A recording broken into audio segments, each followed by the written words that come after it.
sou o professor Bandeira, sou presidente aqui do Conselho Nacional de Peritos. Tá? Vamos falar hoje sobre o tema perícia e assistência técnica no pós-pandemia. Né? É uma live especialmente que o Conselho Nacional de Peritos desenvolveu para que a gente pudesse ter uma melhor noção do que vai acontecer aí com a gente no nosso segmento forense, no nosso segmento pericial, nas próximas semanas, nos próximos meses, ou seja, nesse período aí pós-pandemia, né? E vamos falar agora sobre o tema, que é um tema muito interessante, né? Nós estamos vivendo um momento muito complicado na história do mundo como um todo. Eu tenho falado isso em todas as minhas palestras, agora virtuais, né, para todos os meus alunos, desse momento ímpar que a gente está vivendo agora, das dificuldades que a gente está enfrentando, né, nesse confinamento, nesse isolamento. Certamente o mundo está mudando, né, com essa pandemia. A maioria das pessoas foi pega de surpresa, todos nós fomos pegos de surpresa. Nós não estávamos preparados para viver esse momento tão difícil na história da humanidade, momento em que conceitos vão mudar, pessoas vão mudar e estruturas também irão se modificar. E dentro dessas estruturas que irão se modificar, logicamente, o judiciário está entre elas, né? Então, o judiciário já está sofrendo sensíveis mudanças e terá que se readequar a essa nova realidade do mundo pós-pandemia. Nós, como peritos judiciais e assistentes técnicos, também vamos precisar nos adaptar aí a esse novo cenário, né? Quem for perito aí, quem já trabalha com perícia e assistência técnica, levanta a mão aí para eu saber quais são os nossos colegas aí que estão trabalhando. Se quiser colocar aí o estado em que vocês atuam, é bom para a gente poder saber com quem está falando, de qual estado vocês estão falando, né? Mas nós precisaremos agora lidar com esse novo cenário da justiça, da perícia e da assistência técnica num mundo que nós não sabemos bem ao certo como que será, como é que vai se comportar o mundo a partir daqui. Mas nós podemos, logicamente, traçar alguns cenários, né? Eu, quando era professor na Escola Superior de Guerra, a gente traçava diversos cenários sobre diversas questões que poderiam vir a acontecer no Brasil e no mundo. A gente fazia rotineiramente lá exercícios de projeção de cenários para diversos acontecimentos que poderiam vir a ocorrer. E confesso para vocês que em nenhum desses cenários a gente conseguiu prever uma pandemia aí mundial que paralisasse todos os países do planeta, né? Esse cenário a gente não conseguiu prever em todos os nossos estudos lá na Escola Superior de Guerra, na época em que eu era professor lá, e também como aluno da Escola Superior de Guerra, não conseguimos prever esse cenário. Mas podemos, a partir daqui, já que o problema se apresenta, nós já temos aqui esse problema em questão, que é o isolamento, a paralisação e a pandemia. E podemos projetar um cenário para o judiciário daqui para frente, para a atividade pericial e assistência técnica daqui para frente, né? Para que a gente possa melhor traçar esse cenário, é fundamental que a gente analise o judiciário até aqui. O que acontece? Qual é o quadro do judiciário hoje no Brasil? Então, nós temos hoje no judiciário brasileiro em torno de 80 milhões de ações na justiça brasileira. Esse é um número subestimado, tá? Mas dados apontam para qualquer coisa em torno de 80 milhões de processos na justiça, seja ela estadual, federal ou trabalhista, tá? Dentro desse cenário de 80 milhões de processos na justiça que nós vivemos hoje, cerca de 85% desses processos já são processos eletrônicos, ou seja, já tramitam de forma automática, de forma eletrônica. 15% desses processos ainda são processos físicos. Tá? E em função disso, o Conselho Nacional de Justiça baixou uma resolução em 19 de março desse ano, já no início da pandemia, naquele momento suspendendo os prazos processuais de processos físicos e eletrônicos àquela data. E deu um prazo para que esses processos voltassem a funcionar na Justiça. Então, todos os prazos foram suspensos, né? Os prazos físicos principalmente, né? Quem tinha processo eletrônico pôde continuar fazendo o andamento desse processo eletrônico, porém, os prazos estavam oficialmente suspensos, né? Essa resolução de suspensão dos prazos eletrônicos valeu até agora, no dia 4 de maio. A partir do dia 4 de maio, nós já voltamos a cumprir os prazos processuais, ou seja, os prazos processuais de processos eletrônicos voltaram a correr normalmente, né? E nessa resolução de 19 de março, os processos físicos voltariam agora no dia 15 de maio, né? Mas me parece que não vai ser possível que a maioria dos estados tenha a normalidade nesses processos físicos. Então, é possível que a maioria dos estados continuem com os processos físicos, com os prazos processuais para processos físicos suspensos, até porque as grandes capitais estão com problemas graves de locomoção, né, de acesso aos tribunais, às comarcas, às varas, né, em virtude da grande contaminação que ainda está presente nos grandes centros. Então, nós temos esse quadro determinado pelo Conselho Nacional de Justiça, que suspendeu os prazos e retomou agora no dia 4 os prazos para os processos eletrônicos. Então, se você é perito judicial ou assistente técnico e você está atuando, sendo nomeado ou indicado no processo, e esse processo é um processo eletrônico, os seus prazos já voltaram normalmente a funcionar. Você já tem que cumprir os prazos processuais normalmente. Nos processos físicos, ainda não se sabe o que vai acontecer. Alguns estados, alguns tribunais de alguns estados estão com algumas resoluções, aí sendo postas e implementadas, e vai depender da realidade do tribunal de cada estado, apesar da resolução do Conselho Nacional de Justiça. Então, esse é um quadro que nós temos, o quadro de processos, de andamentos processuais na Justiça.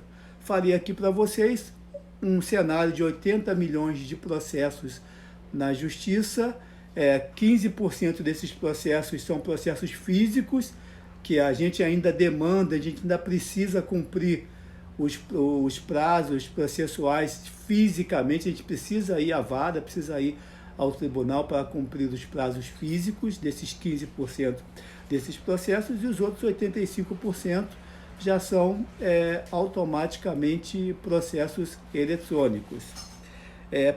Para gerir essa quantidade de 80 milhões de processos na Justiça hoje, nós temos cerca de 18 mil magistrados no Brasil, 18 mil juízes no Brasil.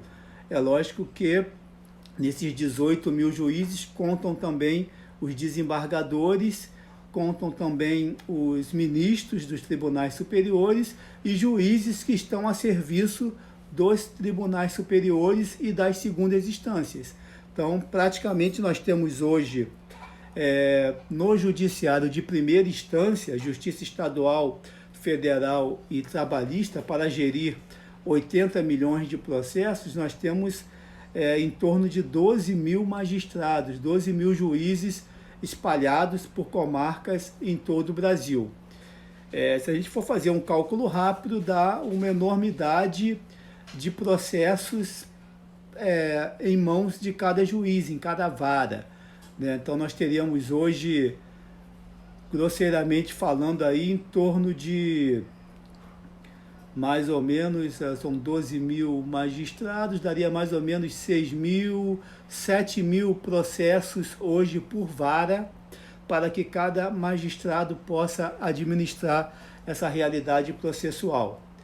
E no que diz respeito a nós peritos e assistentes técnicos, a gente sabe que nós não temos 80 milhões de processos que demandam de perícia, mas estatísticas comprovam que cerca de 20% dos processos que hoje tramitam no judiciário necessitam da intervenção de um perito. Então, nós teríamos hoje mais ou menos em torno de 16 milhões de processos que necessitarão de perícia em algum momento de sua vigência. Esse é mais ou menos um quadro que nós temos aqui hoje no judiciário brasileiro em termos de números, de juízes e de processos. É lógico que, com essa paralisação em função da pandemia, com esse isolamento e a suspensão dos prazos processuais, é lógico que a demanda vai aumentar e vai aumentar muito, vai aumentar significativamente. Agora que alguns prazos já começaram a voltar, que os processos eletrônicos já começaram novamente e novas ações estão sendo ajuizados, essa demanda vai aumentar e vai aumentar consideravelmente. Estima-se que, em cima desses 80 milhões de processos, nós tenhamos um aumento ainda de cerca de 20% de demanda em função de novas ações que serão ajuizados em função da pandemia.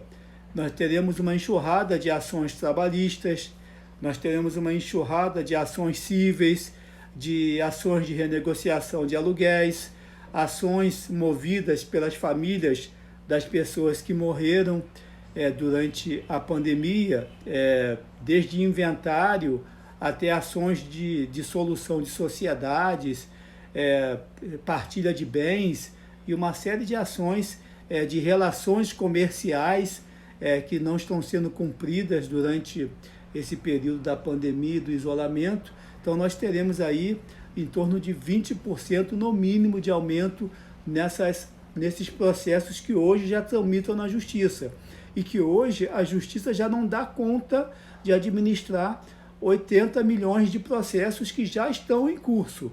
Imaginem então com mais uma demanda de 20% ainda em cima desses 80 milhões. Vai ser uma verdadeira loucura para o judiciário administrar essa enormidade de processos no pós-pandemia.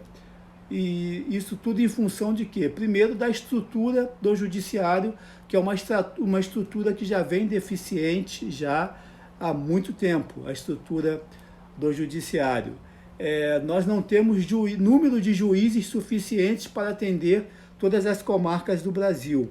Hoje, o déficit de magistrados na justiça de primeira instância gira em torno de 20% a 30%, ou seja, nós temos cerca de 12 mil juízes atuando em primeira instância e precisaríamos ter mais 3 a 4 mil magistrados para poder atuar nesses processos, nesses 80 milhões de processos que hoje estão no judiciário.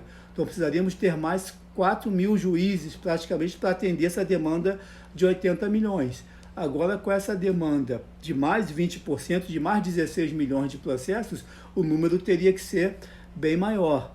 O grande problema é que a carreira de magistratura é uma carreira muito difícil. A entrar na carreira de magistratura é muito difícil em função do rigor do concurso público para magistrado.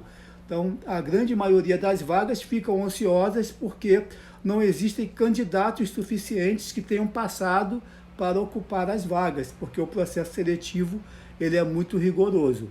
E isso causa esse déficit na quantidade de magistrados no judiciário que possa atender aí essa demanda de processos e essa demanda extra que vai acontecer aí no pós-pandemia. Quanto ao nosso trabalho, à nossa atividade como peritos e assistentes técnicos, a situação igualmente é muito crítica, é muito complicada. Falei para vocês aqui, agora há pouco, que cerca de 20% desses processos, hoje, 16 milhões de processos, precisariam da intervenção de um perito em algum momento da vigência desse processo. E nós temos hoje no Brasil em atuação qualquer coisa em torno de 20 mil peritos em todo o Brasil para atender uma demanda aí de mais de 16 milhões de processos hoje no judiciário, né? Isso, ADARIS, faltam 3 mil a 4 mil juízes estaduais, juízes de primeira instância, tanto estaduais, federais ou trabalhistas de primeira instância. Hoje faltam de 3 a 4 mil magistrados, exatamente. Então, para nós, peritos e assistentes técnicos, nós temos hoje uma demanda reprimida de 16 milhões de processos para que a gente possa atender. Se nós calcularmos em torno de 20 mil peritos no Brasil, estou fazendo um cálculo bem acima do que seria o número real, tá? Em torno de 20 mil peritos e atividades no Brasil. Nós teremos aí uma demanda reprimida de mais ou menos 8 mil processos para cada perito hoje em atividade no Brasil. Ou seja, é impossível de que a gente possa atender essa demanda com o número de peritos que existem hoje. E a gente sabe também que, para cada processo que demanda a nomeação de um perito, abre também a vaga para 2 assistentes técnicos, pelo menos. Um assistente técnico da parte do autor e um assistente técnico da parte do réu. Então, nós temos essa demanda aí multiplicado por 3. Precisamos de 3 profissionais para atender cada processo. E nós não temos nem de longe uma quantidade suficiente de peritos para poder atender a essa demanda crescente do judiciário e essa demanda extra que vai surgir aí na pós-pandemia. Outro fator muito grave e muito importante é a questão da assistência técnica. Muitos desses processos, principalmente essas ações que serão ajuizadas agora, nesse período pós-pandemia, serão ações que serão movidas pela gratuidade de justiça, tá? E a justiça vai precisar cada vez mais de profissionais competentes, capacitados e que se ofereçam para fazer esse trabalho de gratuidade de justiça. Nós vamos precisar de um grande mutirão de peritos em todos os estados da federação para que a gente consiga atender o judiciário e atender as demandas processuais por gratuidade de justiça. Será fundamental esse mutirão e o Conselho Nacional de Peritos, eu tenho certeza que vai ser uma força motriz desse mutirão. A gente vai recrutar os nossos associados, eu tenho certeza, divulgar, fazer campanhas, conscientizar os peritos, conscientizar os nossos associados da necessidade social que cada um de nós tem de poder, de ter que atender essa demanda dos processos por gratuidade de justiça. É um papel fundamental nosso enquanto profissionais da área forense, ajudar nesse momento difícil que será para o judiciário brasileiro. Nós temos que ter sempre em mente que o nosso trabalho, tanto como perito quanto o de assistente técnico, envolve o bem-estar das pessoas, envolve a vida das pessoas. Então, muitas vidas dependerão da nossa atividade profissional. Muitas vidas dependerão de vocês que estão aí assistindo a essa live, preocupados em prestar um melhor serviço. Esse é o nosso diferencial. Nosso diferencial é quem está aqui agora, quem está preocupado em se informar para poder entender o que está acontecendo no nosso mercado, o que está acontecendo no judiciário, para a gente saber como se portar. Então, vocês que estão aqui agora comigo, já estão dando esse primeiro e importante passo para que a gente possa juntos colaborar com o judiciário. É muito importante. Eu sei que a gente precisa ganhar dinheiro, Eu sei que ganhar dinheiro é muito bom, mas a gente também tem uma responsabilidade social. Assim como agora, durante a pandemia, médicos, enfermeiros, profissionais de saúde estão atuando, trabalhando, colocando a vida em risco, nós, peritos, também, nessa fase pós-pandemia, temos que cumprir o nosso papel social. Nós temos que ajudar a sociedade. Imagine a quantidade de ações de pessoas que foram, por exemplo, demitidas de seus empregos, famílias que perderam os seus familiares, chefes de família que faleceram e que precisarão recorrer à justiça para fazer valer um direito, uma pensão, uma indenização. Imagina a quantidade de pessoas, de vidas que vão estar em nossas mãos nesse momento difícil em que vai passar o judiciário brasileiro e também a sociedade brasileira. E é nesse momento que nós temos que cumprir o nosso papel. Nós temos que estar aqui prontos para atender essa demanda, principalmente essa demanda por gratuidade de justiça. Volto a dizer para vocês que a vida das pessoas vão estar em nossas mãos. Hoje, a vida das pessoas estão nas mãos dos profissionais da área de saúde. Amanhã, no pós-pandemia, a vida dessas pessoas, a garantia de subsistência dessas pessoas vão estar em nossas mãos. Nós não podemos recusar, virar as costas para o judiciário e, por exemplo, recusar as nomeações por gratuidade de justiça, porque essas nomeações virão e virão em grande quantidade, vocês podem ter certeza disso. E nós não podemos recusar essas nomeações, nós não podemos recusar essa demanda. Nós temos que ter um dever cívico, um dever patriótico, nós temos que ter humanidade para que a gente possa ajudar as pessoas que estarão necessitadas de uma resolução jurídica para os seus problemas. E os magistrados, mais ainda, estarão necessitados da atuação dos peritos no processo. Então, nós temos hoje poucos peritos para atender a demanda em todo o Brasil. Existem diversos magistrados, milhares de magistrados que não têm um corpo de peritos estruturados que eles possam contar, e eles vão precisar agora, mais ainda, desses peritos que batam lá à porta do judiciário para poder se oferecer em primeira mão para realizar as perícias gratuitas. E qual é a grande vantagem disso? É que existe uma reciprocidade. Se você hoje vai bater na porta do judiciário e vai se oferecer para uma perícia gratuita, é lógico, é evidente que o magistrado, daqui a uma semana, um mês, 2 meses, quando tiver várias perícias pagas, ele vai nomear você para fazer a perícia paga, porque você que no momento difícil do judiciário, no momento difícil do trabalho do magistrado, estava lá solidário e se ofereceu para fazer a gratuidade de justiça.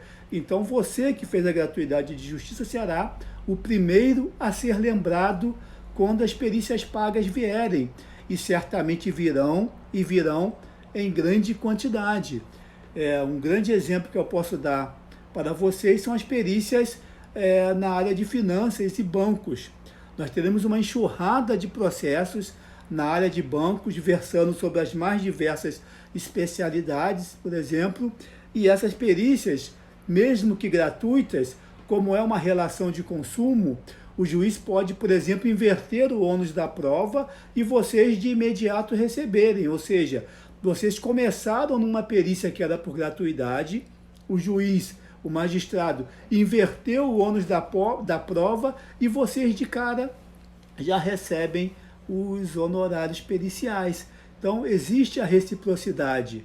A gente vai lá na frente, ou até mesmo num curto espaço de tempo, ter o retorno disso. Mas é lógico que como profissionais conscientes, nós não podemos pensar nesse retorno agora. A gente tem que, de forma espontânea, nos colocar à disposição para que a gente possa trabalhar e colaborar com o judiciário nesse momento difícil, né?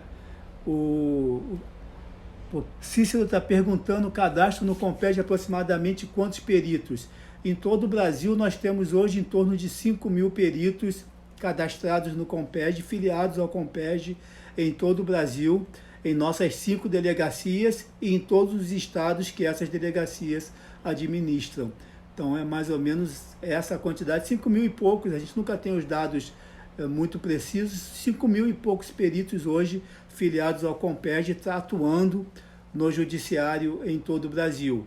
E a gente vai pegar essa força humana de associados que nós temos e a gente vai motivar esses associados para que eles saiam aí no pós-pandemia, literalmente com a faca nos dentes e visitem os juízes, visitem as varas, as comarcas e se ofereçam para a gratuidade de justiça para ajudar nesse momento de reconstrução. Nós vamos precisar reconstruir. Vocês estarão vivendo um momento ímpar na história do mundo. Tá? Vocês estão agora vivendo a história, construindo a história.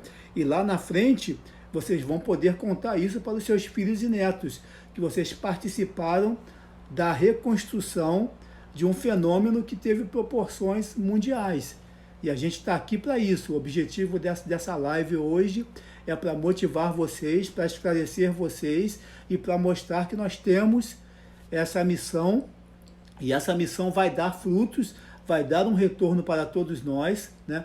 Eu sempre digo que eu sou suspeito para falar de perícia, porque eu vivo da perícia, tudo que eu construí na minha vida foi graças à perícia, então eu sou muito agradecido pela perícia e mesmo hoje, depois de mais de 20 anos de atividade, de ser um profissional renomado no mercado, conhecido no Brasil e no exterior, eu vou me prontificar para fazer todas as perícias de gratuidade e de justiça que o judiciário quiser me enviar para que eu possa colaborar com esse momento difícil que nós estamos vivenciando no Brasil e no mundo. Então, é um dever nosso. Tá? Alexandre gostaria de fazer o curso de perito grafotécnico. Alexandre, o Conselho Nacional de Peritos, numa iniciativa inédita em todo o Brasil, nós conseguimos lançar cursos de perícia presencial e ao vivo para todo o Brasil, com o mesmo conteúdo dos nossos cursos que são ministrados em sala de aula. O aluno não perde nada de conteúdo. Então, basta você entrar no site do Conselho Nacional de Peritos ou mandar uma mensagem aqui pelo Instagram que você vai ter acesso ao nosso curso de perícia judicial, curso de perícia grafotécnica, 100% online e ao vivo, 2 dias, o dia inteiro de aula, onde você vai aprender tudo sobre perícia grafotécnica. Então, entre em contato com a gente pelo Instagram, que uma de nossas secretárias certamente vai lhe atender. Tá? Então, está aí à sua disposição. Essa iniciativa foi uma iniciativa inédita, demandou muito esforço, porque a gente sabia dessa paralisação, dessa pandemia, e a gente sabia que tem uma demanda reprimida muito grande e a gente precisava continuar qualificando os profissionais para prestar esse serviço para o judiciário. Então a gente conseguiu lançar com uma equipe monstruosa, lançar esses 2 cursos, e tem outros cursos que serão lançados ainda esse mês, totalmente online e totalmente ao vivo, né? Aulas ao vivo e online, o curso presencial, né, com o mesmo conteúdo do nosso curso presencial. Então, vocês estão aí no momento ideal, na entidade certa, para que vocês possam buscar essa qualificação e fazer aí essa nossa formação. Bolos Inbox, sou engenheiro e gostaria de fazer o curso de perito, de perito para engenheiros. Bolos, o nosso curso de perito judicial, ele é aberto a todos os profissionais de nível superior, onde você vai aprender rito processual, onde você vai aprender todo o trâmite da perícia. Então é uma turma multidisciplinar, onde tem médicos, engenheiros, contadores, administradores, dentistas, tem profissionais de várias especialidades, onde você vai aprender a ser perito judicial, aprender o rito processual. O que acontece? A especialidade, você que já tem curso superior, já domina. Então você não precisa entender a especialidade, porque você já compreende muito bem, você já estudou isso. Você vai aprender com a gente como é que você faz para colocar a sua especialidade a serviço do judiciário, tá? Tem muita gente aqui perguntando sobre cursos. Posso fazer o curso de perícia judicial e depois fazer o curso de perícia grafotécnica? Pode, sem problema algum. A ordem dos fatores não altera. Você pode fazer, sem dúvida alguma, o curso de perícia judicial e depois fazer o de grafotécnico sem problema algum. O curso de perito judicial, ele é para profissionais que já têm uma especialidade. Você já domina uma especialidade, você vai fazer o de perito judicial. Quem não tem uma especialidade ainda tem que buscar um curso de qualificação. Um desses cursos de qualificação é o de perícia grafotécnica. Tá? Então, está lá aberto, é só entrar em contato com o pessoal de suporte nosso que vocês vão conseguir ter essa colocação aí e aproveitar esse momento aí único na história da humanidade para poder ingressar na profissão e já ingressar prestando um serviço relevante ao judiciário. Monique, sou fisioterapeuta e tenho muito interesse em fazer o curso. Monique, seja bem-vinda. É só entrar em contato com o nosso suporte no Instagram que as nossas secretárias vão lhe orientar. Você duplamente aí vai estar trabalhando nisso, porque, como fisioterapeuta, você pertence à área de saúde, deve estar aí na linha de frente, aí atendendo as pessoas e vai trabalhar também agora no pós-pandemia, no judiciário, atendendo essas demandas que vão surgir. Então, nós temos que ter essa consciência, de que o momento é um momento ímpar, o momento é um momento muito difícil. Então, eu conclamo a todos vocês que já são peritos, que estão aqui na live interagindo comigo, para que a gente, juntos aí, que a gente marche nesse momento aí do pós-pandemia. Eu tracei para vocês até agora aqui um cenário mais ou menos do que vai acontecer no judiciário. Esse cenário está subestimado, com certeza. Tá? É possível que a demanda seja muito maior do que essa, tá? E nós temos que estar aí preparados e dispostos para poder ajudar a sociedade nesse momento difícil. O que a gente tem que ter em mente, quem já é perito e está aqui na live comigo já sabe que nunca faltou perícia para ninguém. Todos nós que trabalhamos, que divulgamos o nosso trabalho, que visitamos os juízes, todos nós sempre tivemos colocação no mercado, sempre tivemos processos para trabalhar, não só como peritos, como também como assistentes técnicos, contratados aí pelos advogados, né? A assistência técnica é um mercado também fantástico, tem muita demanda de processos para assistência técnica e a gente sabe, a gente que atua sabe que nunca faltou trabalho para ninguém. Quem quer trabalhar, quem arregaçou as mangas, quem foi adiante, conseguiu as suas nomeações e está trabalhando. Agora, então, não vai precisar nem fazer muito esforço, porque a demanda reprimida é muito grande, tá? Administrador veríssimo, sou administrador de empresa e tem disponibilidade no mercado, tem disponibilidade e tem muita disponibilidade. Por coincidência, eu também sou administrador, é a minha formação, apesar de eu não fazer perícias na área administrativa. Mas o administrador tem um campo de perícias muito grande, apuração de haveres, dissolução de sociedade, falência societária. Imagina agora, no pós-pandemia, quantas empresas que estão falindo e que terão demandas a serem ajuizadas no judiciário. Então, o administrador tem aí uma demanda reprimida enorme em função dessa pandemia. O administrador pode fazer cálculos também, alguns tipos de cálculos financeiros, não pode fazer cálculos contábeis, mas os cálculos financeiros o administrador também pode fazer. Então, a demanda é de fato muito grande, né? Técnico em segurança, Arcanjo, boa noite, sou técnico de segurança e desejo fazer de auxiliar. Técnico em segurança, você chegou num bom momento também. Nós estamos com um convênio aí com o sindicato, o conselho dos técnicos, e você pode se informar com as nossas secretárias que tem aí uma formação específica para quem é técnico industrial e técnico dessa área. Então você pode ter maiores informações com as nossas secretárias. Tá? As informações estão passando muito rápido aqui, os comentários. Se eu não respondi, posta de novo aí que eu vou lendo e vou respondendo. Boulos, de novo, gostaria de saber se é aconselhável engenheiro que deseja ser perito, já tem um curso de engenharia de segurança do trabalho. Lógico, o engenheiro é aconselhável, engenharia tem uma demanda muito grande, o engenheiro pode atuar dentro da sua especialidade, tem que ver qual é a sua especialidade dentro da engenharia. Você falou engenharia de segurança, tem uma grande demanda. Volto a dizer, com a pandemia, então, quantos profissionais vão estar sendo contaminados dentro das empresas, das indústrias, e isso vai demandar processos, ações que envolvam a segurança do trabalho. Então, todas as especialidades serão contempladas com essa demanda, né? No campo da biologia também, o biólogo tem diversas atuações que ele pode trabalhar, até na questão de análise de medicamentos que possam ter feito mal a alguma pessoa. Então, existem exames laboratoriais que deram falso negativo, por exemplo. Tem uma demanda muito grande para quem é biólogo aí, principalmente que essa crise que nós estamos vivendo é uma crise que envolve muita questão de execução de exames, resultado de exames, e esses exames serão utilizados no judiciário para poder valer como provas. Então, dentro da biologia tem aí um campo enorme também.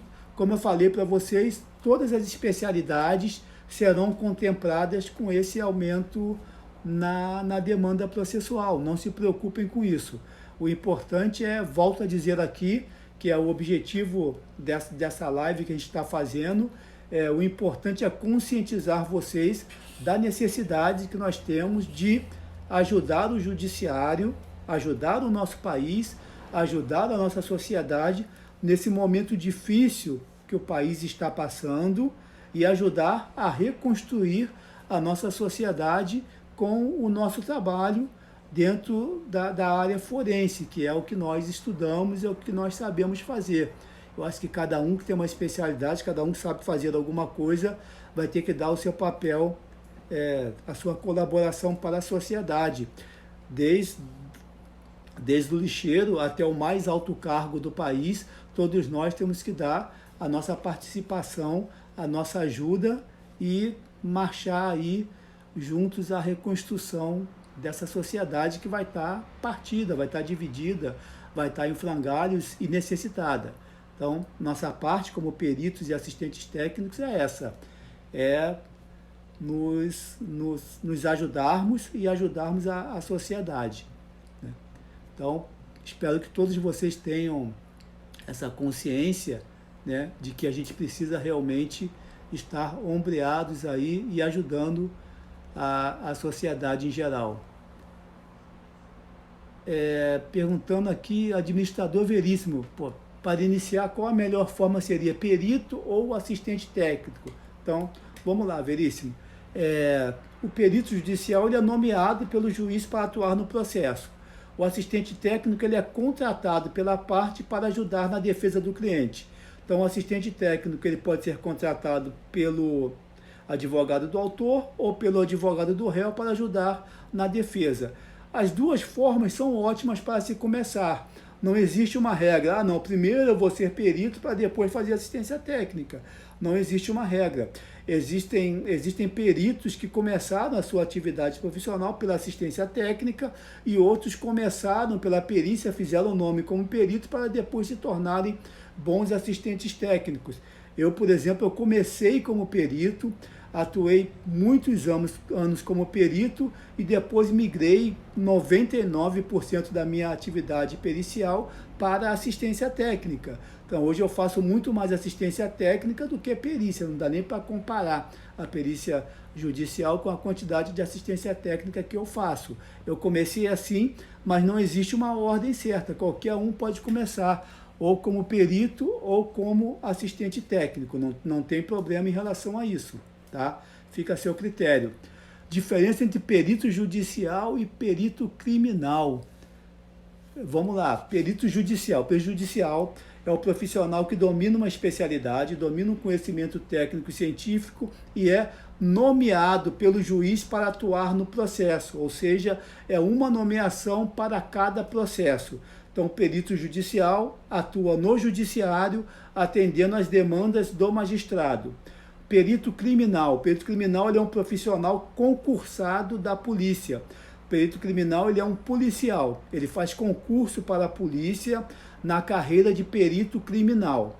O perito criminal trabalha na fase do inquérito policial, auxiliando o magistrado, no inquérito policial, auxiliando o delegado de polícia. Então ele presta serviços, né? Ele orienta, ele informa ao delegado de polícia. Ele é um policial que trabalha na fase do inquérito. O perito judicial, ele é um profissional nomeado pelo juiz que trabalha na fase de processo, é uma fase posterior. Então, mesmo dentro, vamos imaginar um processo criminal, por exemplo. O processo criminal ele começa com um inquérito em sede de delegacia de polícia. Então, o perito criminal, num processo criminal, naquele momento ainda é um inquérito, ele trabalha suprindo ao delegado, o delegado de informações. Posteriormente, esse inquérito pode se tornar um processo, pode se oferecer a denúncia, o juiz acatar e se tornar um processo judicial. Quando se torna um processo judicial, o perito criminal, que é um policial, não atua mais. Quem vai atuar é o perito judicial nomeado pelo juiz. Essa é a diferença básica entre perito criminal e perito judicial. Tá? No Conselho de Perícia nós não temos curso de assistência técnica. Por quê? Porque o curso de perícia judicial já contempla a assistência técnica. Então, quem é perito judicial pode atuar como assistente técnico e vice-versa, tendo a mesma formação. Então, não há problema nenhum. Administrador veríssimo, remuneração, quem define? A remuneração dos honorários periciais, ela é peticionada, solicitada pelo próprio perito. Então, o perito faz a petição de honorários dizendo quanto ele quer ganhar para poder atuar naquele processo. Então, quem define é o perito. Logicamente que o juiz vai dar ciência às partes para que as partes se manifestem sobre os honorários que o perito está solicitando. E pode ser que haja aí uma negociação de honorários para saber o valor que tem que pagar o perito. Mas o ponto de partida é a petição de honorários periciais formulada pelo perito. Tá? Quando o perito designado por receber os honorários 50% inicialmente ou somente no final, entrega do lado. Vamos lá, o Código de Processo Civil prevê que o perito judicial pode pedir 50% dos honorários adiantados, tá? E os outros 50% ele vai receber após a entrega do laudo pericial, não é ao final do processo, é após a entrega do laudo pericial. Se fosse ao final do processo, a gente ia levar aí 20 anos para receber e todos nós íamos morrer de fome. Né? Então, ele recebe 50% adiantado, ele pode solicitar esse adiantamento e vai receber o restante, os outros 50%, ao final do trabalho dele, quando ele entrega o laudo pericial. É lógico que o magistrado, antes de liberar esses honorários periciais, ele vai ouvir a contestação formulada pelas partes, saber se a perícia foi bem feita, se está tudo certo, e depois ele libera o alvará de recebimento para que o perito saque lá os outros 50%. Como está o mercado de perícia judicial? Qual especialidade é mais fácil conseguir ser nomeado? Não existe especialidade mais fácil ou mais difícil de ser nomeado. Todas as especialidades existentes, existe uma demanda muito grande, uma demanda reprimida muito grande. Então, não se prenda à especialidade mais fácil. A gente tem que buscar a especialidade que a gente gosta, trabalhar com aquilo que gosta, com aquilo que nos dá prazer.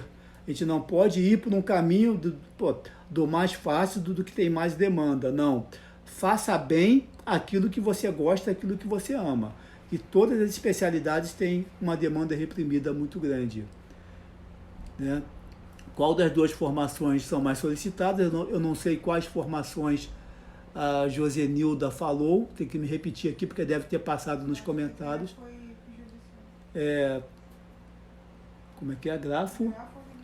Grafotécnico e judicial. Judicial é uma formação genérica que denomina o profissional, denomina o perito judicial. Todo perito judicial tem uma especialidade. Uma dessas especialidades é a perícia grafotécnica. tá? Então, a perícia judicial não é uma especialidade. O perito judicial tem que ter uma especialidade, e uma dessas especialidades é a perícia grafotécnica, como milhares de outras especialidades. Tá? Certo? O juiz pode negar o levantamento dos 50% de honorário, lógico. O perito faz uma petição ao juiz, e toda a petição que você faz ao juiz, não só o perito, como também os advogados das partes, toda a petição é um pedido. E esse pedido pode ser negado, não é porque o perito pediu que o juiz é obrigado a atender. Mas a gente tem que compreender o seguinte: o perito judicial, ele é um profissional nomeado pelo magistrado. Ele é imparcial, ele é da confiança do magistrado.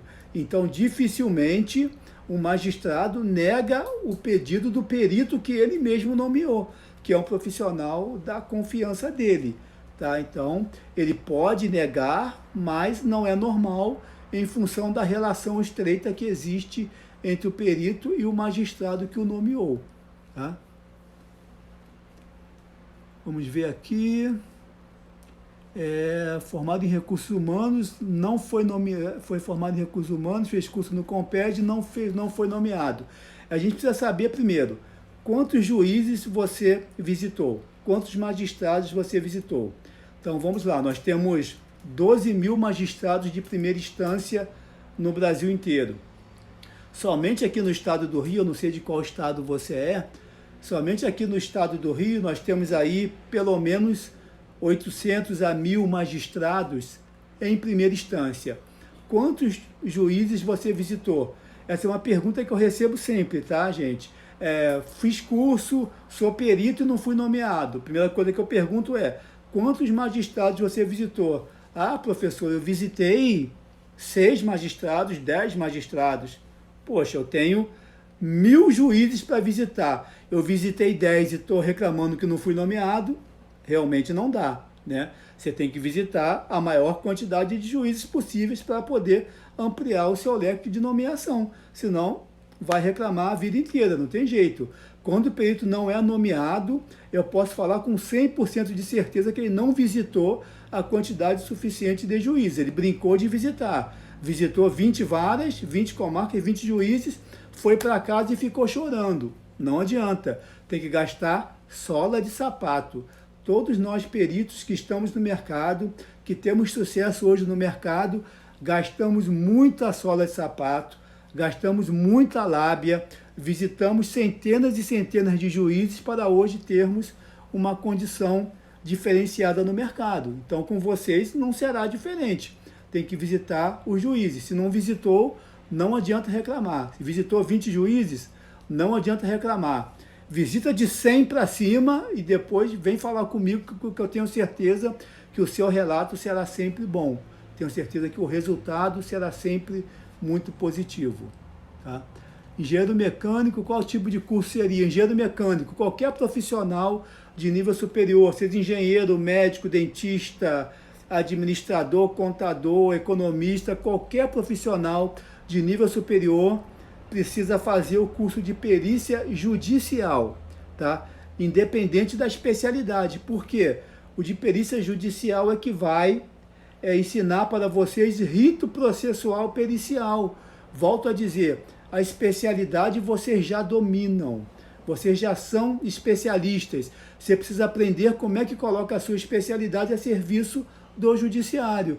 E para isso é o curso de perícia judicial, para profissionais que já têm uma especialidade. Muito obrigado, Tati. Está dizendo aqui que fez o curso de perícia judicial no Comped em São Paulo. Posso afirmar que é um excelente curso. Muito obrigado. Você deve ter feito lá em São Paulo com o professor Paulo, que é o nosso professor lá em São Paulo e delegado do Comped. Muito obrigado aí em relação ao seu carinho aí em relação ao Comped. Muito obrigado.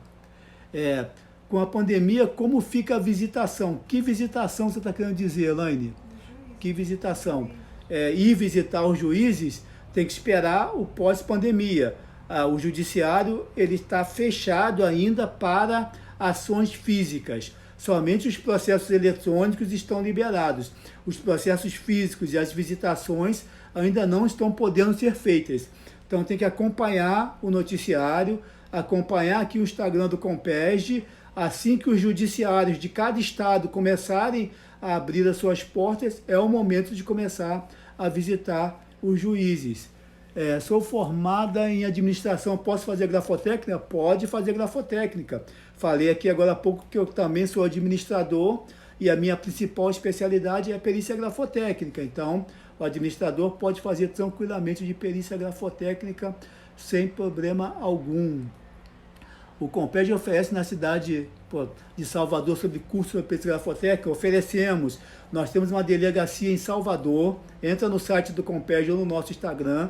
Nosso delegado em Salvador é o Lázaro, e nós temos o curso de perícia grafotécnica, lembrando que agora, durante a pandemia, todos os cursos presenciais estão suspensos, mas nós temos o curso de perícia grafotécnica totalmente online e ao vivo, 2 dias, de 9 da manhã às 6 da tarde, ao vivo com o professor, estudando perícia grafotécnica, com o mesmo conteúdo que a gente tem em sala de aula, tá? Então, é só procurar uma de nossas delegacias, no caso Lázaro, delegacia da Bahia, da Bahia, lá em Salvador, que você vai se informar melhor sobre os nossos cursos.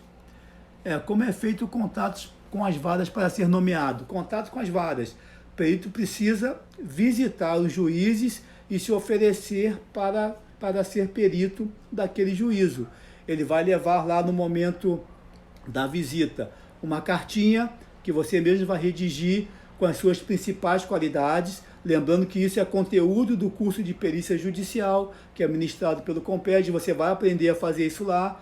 Então você vai fazer uma carta de apresentação sua, com as suas principais qualidades, você vai confeccionar um cartão de visita com seu nome, dizendo que você é perito com as suas especialidades, pode colocar lá o registro do Conselho Nacional de Peritos, seu número de registro no Compeg, e você vai visitar presencialmente os juízes e se oferecer para ser perito daquela vara nessa determinada especialidade.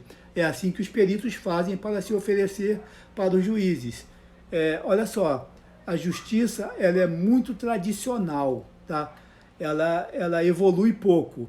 Então não adianta mandar e-mail para os juízes se oferecendo para ser perito, mandar mala direta, não adianta telefonar, tem que fazer visita pessoal ao magistrado. Ao longo de 2 décadas, eu já tentei todas essas fórmulas e todas deram errado.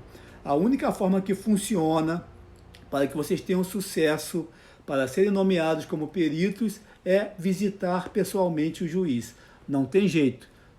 Tem que comprar lá um terno, as mulheres comprar uma roupa bonitinha, ir lá se vestir adequadamente, porque estando em Roma, haja como os romanos. Eu vou ao judiciário, vou visitar o juiz, tenho que me vestir como alguém do judiciário. Então vou me vestir adequadamente, vou lá e vou me oferecer para ser perito daquele determinado magistrado. E eu te garanto que todos os juízes tratam e recebem muito bem aos peritos. Não tenham vergonha, não tenham medo, que vocês serão sempre muito bem recebidos. Tá? Luiz, fiz o curso de perícia em grafotécnica e fiz o meu cadastro como perito no Tribunal de Justiça do Amazonas, porém nenhuma nomeação ainda. Esse é o grande problema do cadastro dos tribunais, tá? O cadastro dos tribunais, ele é muito passivo. Se você fizer só o cadastro no tribunal, e a maioria dos tribunais, o cadastro é para perícias por gratuidade de justiça, tá? Mas se você fizer o cadastro no tribunal e ficar aguardando, provavelmente não será chamado ou demorará muitos meses para ser chamado. O cadastro no tribunal, em qualquer tribunal de qualquer estado, não desobriga o perito de visitar pessoalmente os juízes e se oferecer. Não fiquem passivos porque preencheram um cadastro no tribunal. Não, isso é apenas um ponto de partida. Tem que visitar os juízes para serem nomeados, é fundamental. Tá? É pertinente levar junto com a carta de apresentação um currículo? Não, não precisa levar currículo. Na sua própria carta de apresentação você vai colocar as suas principais qualidades, tá? A sua formação, pode dizer onde você se formou, as suas principais qualidades e se oferecer para trabalhar. Isso é matéria do conteúdo lá do curso de perícia judicial do Compeg. Então não precisa currículo, porque isso não é um pedido de emprego e o juiz não vai ler currículo de ninguém, tá? Não precisa levar 50 páginas de currículo que ele não vai ler. É uma carta, uma lauda só, uma folha de papel só, com as suas principais qualidades, é o suficiente para que vocês possam visitar os juízes. Eu que agradeço, muito obrigado aqui, doutora Ana Paula Simões. Eu que agradeço aí a paciência de vocês, a atenção e a participação aqui em nossa live, que a gente está tentando aqui mobilizar essa força gigantesca de trabalho para que a gente possa ajudar nesse momento difícil o judiciário, né? Que Luiz Saldanha, confesso que se pegasse uma demanda como assistente, teria dificuldade em precificar o serviço. A questão de precificar o serviço talvez seja uma das coisas mais difíceis para quem está começando, ou como assistente ou como perito. Saber como cobrar é muito difícil, porque envolve uma série de fatores. Você tem que saber o valor da causa, você tem que saber quem são os assistentes técnicos, você tem que saber quantos quesitos você vai responder no processo. Então tem uma série de características que você tem que avaliar para saber quanto peticionar em relação aos honorários. Ponto de partida para o perito peticionar os honorários é quanto ele vale no mercado. Então, o seu valor, quanto você vale, quanto você gastou de estudo para chegar até aqui, quantos livros você comprou, quantas noites sem dormir você passou estudando. Tudo isso você vai agora utilizar como fator para peticionar os seus honorários periciais. Ponto de partida, quanto o perito vale no mercado. Nós temos só mais 3 minutos aqui de live, aliás, 1 minuto e 44 segundos só, que o Instagram vai derrubar a gente. Então, quem não teve a sua resposta, tá, entre em contato com o nosso suporte, pode ser via Instagram mesmo. As nossas secretárias vão responder a todas as perguntas formuladas, tá? Queria agradecer a todos vocês que estiveram aqui comigo. Última pergunta aqui, José Franco está perguntando se precisa de 2 anos de experiência para o TJ do Rio. O Tribunal do Rio, acho que é o único tribunal do Brasil que exige que o perito tenha 2 anos de formado, não é de experiência, 2 anos de formado na especialidade para que ele possa atuar como perito, isso aqui no Tribunal do Rio. Nos outros estados não precisa. Então, pessoal, 58 segundos. Muito obrigado, foi um prazer enorme estar aqui com vocês, poder compartilhar conhecimento, poder aprender com vocês também, tá? Vamos fazer outras lives, eu tenho certeza, né, em breve, desde que vocês tenham gostado, é lógico, estaremos aqui outras vezes esclarecendo as dúvidas de todos, tá? Muito obrigado mesmo, uma excelente noite para vocês, excelente resto de semana, cuidem-se bastante, cuidem dos seus familiares. Estamos vivendo esse momento muito difícil na história da humanidade, mas juntos iremos superar essa dificuldade toda e vamos construir um novo judiciário no pós-pandemia. Muito obrigado a todos,